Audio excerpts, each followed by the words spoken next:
تدري وش أجمل شعور؟ إنك ترتاح بدون ما يتغير شيء في حياتك. ما تغيرت الظروف ولا انتهت المشاكل، لكن قلبك صار مطمئن لأنك سلمت وفهمت إن كل شيء بيد الله.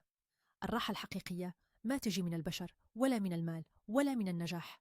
الراحة تجي لما تقول من قلبك: يا رب، رضيت ورضيت بقضائك، فارزقني راحة ما بعدها هم. يمكنك تعبت، يمكن دعيت كثير ولسه ما شفت شيء، بس اتأكد إن كل دمعة نزلت وكل سجدة سجدتها ما راحت هدر. الله يخبي لك الخير، مو لأنك ما تستحقه، بس لأنه يبغى يعطيك إياه في الوقت الأنسب وبالطريقة الأجمل. خلي عندك يقين، مو كل تأخير شر ولا كل تأجيل نسيان.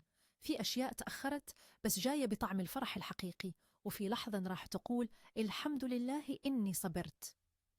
إذا حسيت هالكلمات لامست قلبك، شاركها، يمكن تكون سبب في طمأنينة أحد اليوم.